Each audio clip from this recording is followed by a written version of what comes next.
কর্তৃক আয়োজিত বার্ষিক মিলাদ ক্রিয়া সাহিত্য সাংস্কৃতিক অনুষ্ঠানের সম্মানিত সভাপতি, সম্মানিত শিক্ষক মন্ডলী ও বিজ্ঞ বিচারক মন্ডলী এবং আমার মঞ্চের সামনে উপস্থিত ছাত্রছাত্রী ভাই ও বোনেরা, সকলকে আমার পক্ষ থেকে আন্তরিক সালাম ও শুভেচ্ছা জানিয়ে আমি আমার বক্তৃতা শুরু করছি।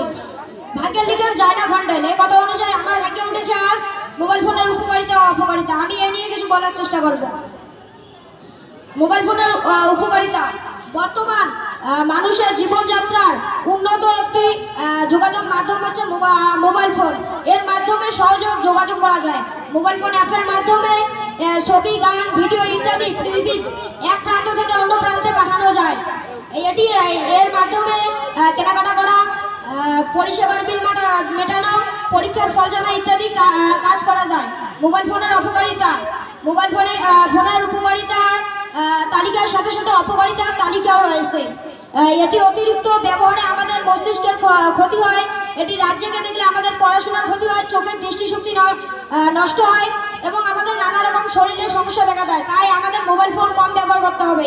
এই বলে আমি আমার বক্তব্য, আবার সবার সুস্বাস্থ্য দীর্ঘায়ু কামনা করে আমি আমার বক্তব্য শেষ করছি। সবাইকে ধন্যবাদ।